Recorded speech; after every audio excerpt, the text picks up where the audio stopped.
Día 20 de mayo. El siervo de Dios, Pedro de Jesús María. Opinión digna de mérito y de tenerse en cuenta es que al leer los escritos antiguos de la orden que tratan de este siervo de Dios, todos le dan el título de venerable. Ya hablen de él incidentalmente o bien de algún suceso mientras él gobernó a la orden como superior general. Este dictado procedía del convencimiento que todos tenían de que las virtudes del claustro ennoblecieron la realeza de la sangre y ambas tejieron el mejor florón de su corona. Le cupo en suerte el vivir en días azarosos, y si se quiere cuando la grandeza de la patria estaba en descenso. Esto se acentuó más cuando lo eligieron en general de la orden, en que tuvo que esforzarse en que las salpicaduras de afuera no llegaran a manchar la vida regular, lo que evitó con su virtud, prudencia y tacto. Las guerras civiles son siempre focos de disensiones, aun para aquellos que quisieran verse libres y lejos de semejantes calamidades. Le tocó vivir en la guerra de sucesión a la muerte del rey Carlos II, y el estado anormal de la patria parecía ser medio a propósito para que la observancia regular padeciera menoscabo. Pero estos males fueron remediados, gracias a Dios, con singular tino debido en gran parte a la santidad y prudencia de los que gobernaban a la orden en este tiempo. Uno de ellos fue el padre Pedro de Jesús María, del que la historia se muestra muy parca en referir sus preciosas virtudes. Perteneció el padre Pedro por la sangre a la aristocracia española, siendo hijo de los marqueses de los Vélez, Molina y Martorell. Además, su padre adelantado mayor del reino de Murcia y virrey, capitán general de Cataluña y Sicilia. Su madre estaba emparentada con las familias de los Requesens y Toledo, y con los reyes de Portugal. Toda esta grandeza humana hubiera pasado al padre Pedro si no la hubiera despreciado. Muerto su hermano mayor, sin sucesión él era el heredero legítimo, pero prefirió habitar en la casa del Señor, más que en los palacios de los grandes de la tierra, y estimó más el blasón de ser hijo de la Virgen del Carmen que los blasones de su aristocrática ascendencia. La importante población de Mula, perteneciente a la diócesis de Cartagena y provincia de Murcia, fue el lugar de su nacimiento en el año 1638, aunque se ignora el día de su nacimiento. En el siglo fue conocido con el nombre de Pedro Farjado, pasando los días de su infancia y pubertad en su linajuda casa, recibiendo la educación propia de las casas grandes de España, la cual no estaría exenta del conocimiento de las armas, pues su padre y hermano mayor habían ostentado los cargos de capitanes generales en España e Italia. Desde luego que sus entusiasmos por el estruendo de las armas no tuvo que ser mucho, así como sus inclinaciones por las letras y el apartarse del bullicio del mundo, a que la posición que en la sociedad ocupaba tuvo que ser manifiesta desde su más corta edad. Cuando solamente contaba 16 años, declaró a su buena madre los intentos que tenía de hacerse hijo de la Virgen del Carmen y en la Reforma teresiana santificarse. Su piadosa madre, la marquesa, no contrarió la vocación de su hijo, dándole oportunos consejos para que reflexionara si su vocación al claustro era verdadera o una veleidad de sus pocos años que le precipitaran a abrazar un estado al cual no era llamado. Paladinamente le manifestó que no se oponía al llamamiento de Dios y que con gusto le daba su permiso en llevar vida tan austera si su convencimiento era que Dios le llamaba. Tan sabios consejos fueron motivo de honda reflexión en el joven Farjado. Y convencido del llamamiento de Dios y no queriendo hacerse sordo al mismo, decididamente se lo manifestó a su madre y sin más dilación en 1655 vestía el hábito de carmelita descalzo en el convento de Caravaca, el cual pertenecía entonces a la provincia del Espíritu Santo de Castilla la Nueva. Su madre, con gran entereza de madre cristiana y española, presenció la ceremonia de la vestición. Cuando le abrieron el cerquillo monacal, usaron los religiosos de la delicadeza de recoger el pelo en una bandeja y entregárselo a la señora marquesa, madre del novicio, la que agradeció la atención en grado sumo. Para formarse bien en la vida que había abrazado, le mandaron los superiores al noviciado de Pastrana, cantera de santos carmelitas descalzos. Desde el primer día se señaló por su recogimiento y espíritu austero.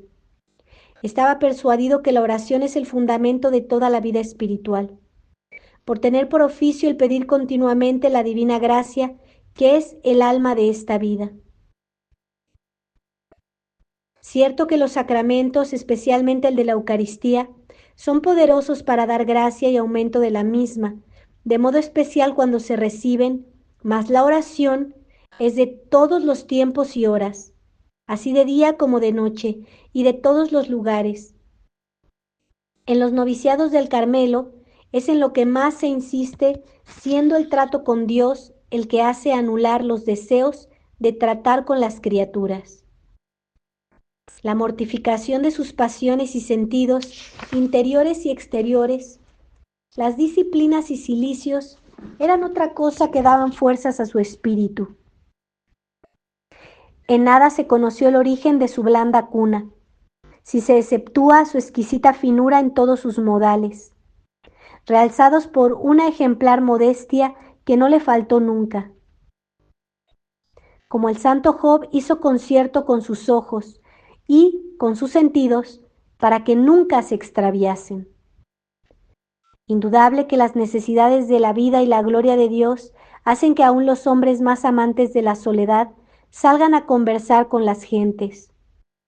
Para que en estas ocasiones el corazón no se mancille y las virtudes no se marchiten, es necesario estar defendidos con la modestia y el recato, que son a las virtudes lo que las hojas de los árboles a su tronco y a su fruto. Pasado el noviciado con el fervor de un verdadero carmelita, le llegó el tiempo de su profesión. Y si su regocijo fue grande, no lo fue menos el de su cristiana madre, matrona de virtudes sólidas.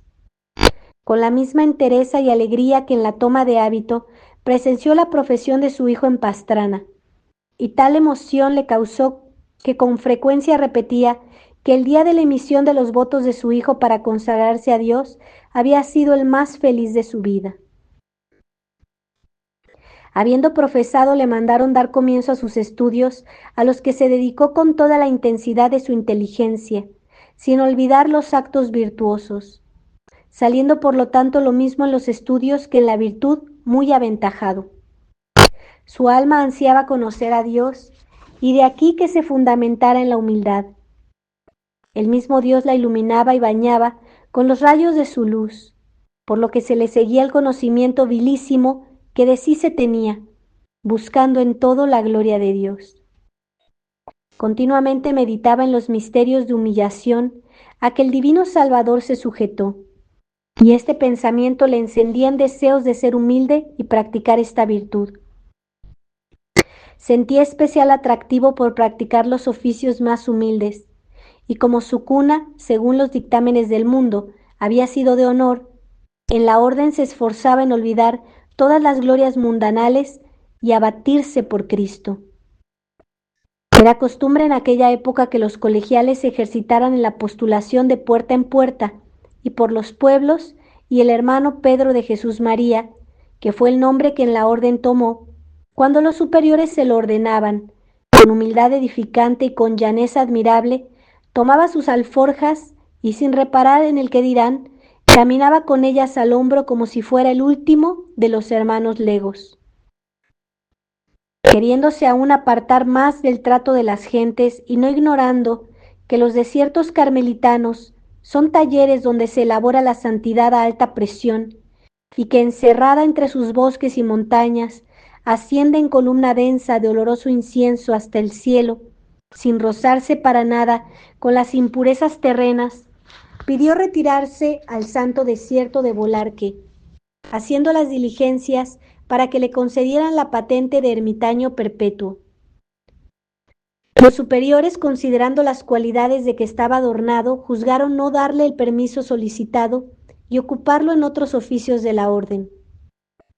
Terminada la carrera de sus estudios felizmente, pronto echaron mano de él para que regentara las cátedras, haciéndole lector, encomendándole más tarde el gobierno de algunas casas, donde dio pruebas de su celo por la guarda de la ley, y no menores de su gran prudencia hermanada admirablemente a su bondad de carácter, por lo que prontamente se captaba el amor de sus súbditos.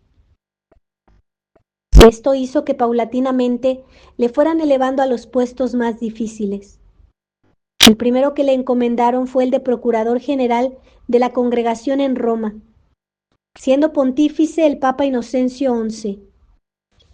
Si antes había sido ejemplar en sus oficios, ahora le continuó siendo admirable. Coincidió este cargo en tiempos que su hermano era virrey de Nápoles y embajador ante la Santa Sede, un primo suyo. Jamás se permitió usar coche para evacuar sus asuntos. Cardenales y altos empleados de la Santa Sede, haciendo la debida estimación de su virtud y nobleza, le veía soportar los fríos y los calores con igual resignación, con sus pies descalzos por las calles de Roma, predicando sin pretenderlo, mortificación y humildad. Hasta tal punto llegó su estimación que el mismo sumo pontífice la apreció en lo que valía, siendo su gestión altamente provechosa para la orden, en especial en todo lo que se relacionó con la canonización de nuestro Padre San Juan de la Cruz. Siempre era bien recibido en todas las dependencias y tribunales pontificios.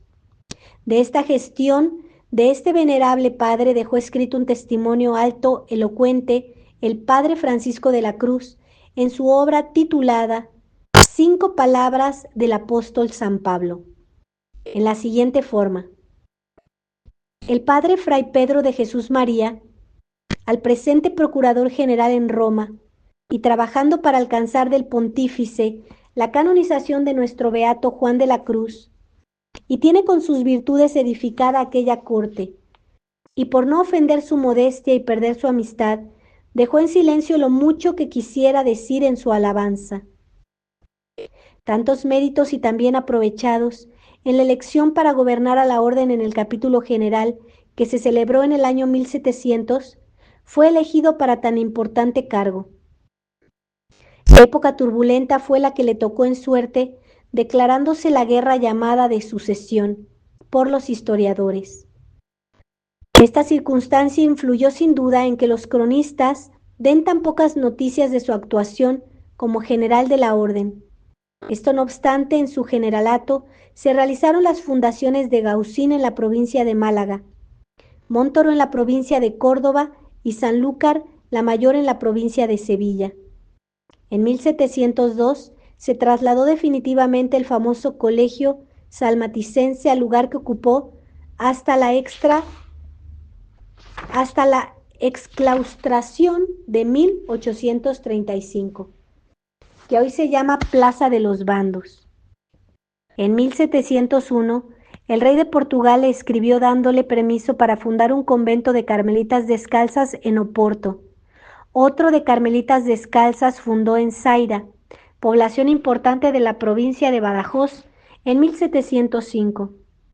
Estas fundaciones hechas en tiempo tan poco propicios como son cuando la nación se encontraba en guerra, indican la gran actividad del padre Pedro de Jesús María. No solamente velaba por el acrecentamiento espiritual de sus súbditos, sino también por la expansión de la reforma teresiana.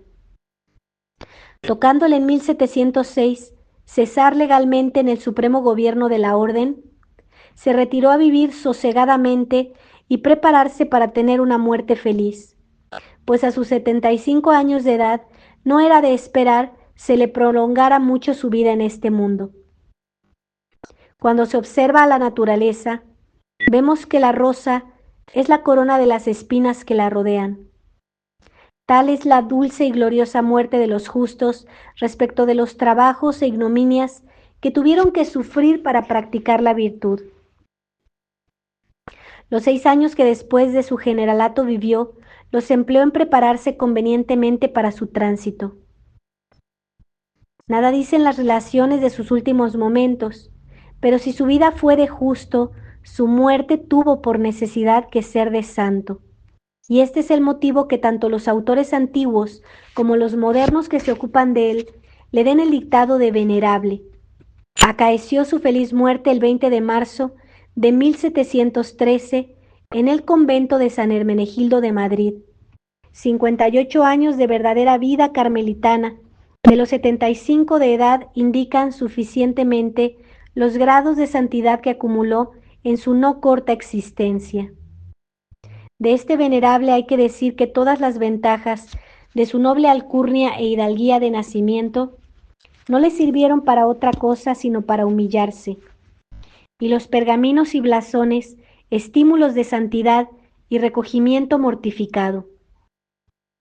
Si alguno se benefició de ellos, no fue en su provecho propio, sino de la Orden del Carmen, a quien desde su juventud amó de todo corazón.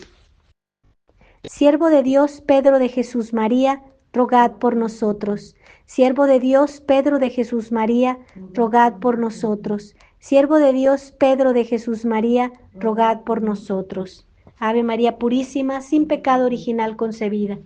Por la señal de la Santa Cruz de nuestros enemigos, líbranos, Señor Dios nuestro, en el nombre del Padre, y del Hijo, y del Espíritu Santo. Amén.